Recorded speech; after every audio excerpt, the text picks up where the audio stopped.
मनकामेश्वर मंदिर बहुत जगार अच्छी। मनकामेश्वर शिव प्रयागराज गोटे प्रसिद्धि अलगा। शंकराचार्य से स्वरूपानंद सरस्वती महाराज कर इठाने राम जो बनवास जाते से अक्षभट्ट ठाने विश्राम नहीं सेनु आसिक शिव को आसिक मनकामेश्वर को दर्शन करी। बनवास समय कौन प्रकार असुविधा नहीं हो यहाँ कामना करी।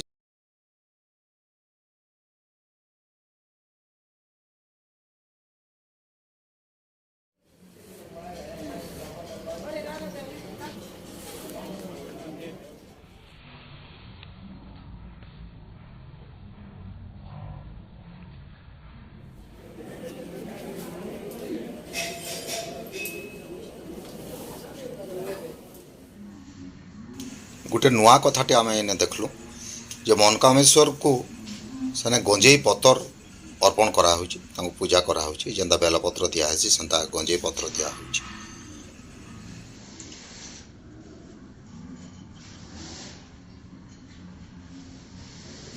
आ गोटे मत अच्छे जेतबेले समुद्र मंथन है से जेन अमृत बांड के इठाने रखा होता बाटवार पर कि बाटवार पूर्वर से लगी तार गोटे महत्व ये जगार भी रही बोलुछन।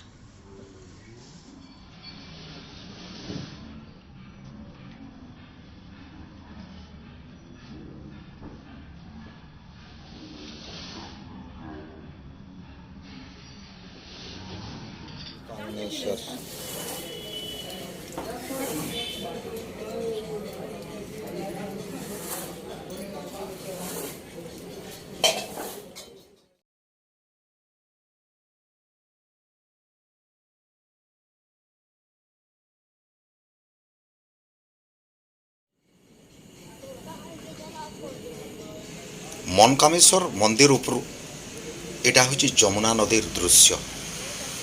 तार आर फाले लाइट दिशुची। जमुना नदी कला मचमच होकर पानी दिशुची। गोटे सुंदर नजारा। जमुना नदी बहुत सुंदर लगुच। मनकामना सेने ठिया उठला बेल के हुरुरिया धुका भी आहरी जमुना राति मन के छुई दउची और मन के उल्लास करी दउची।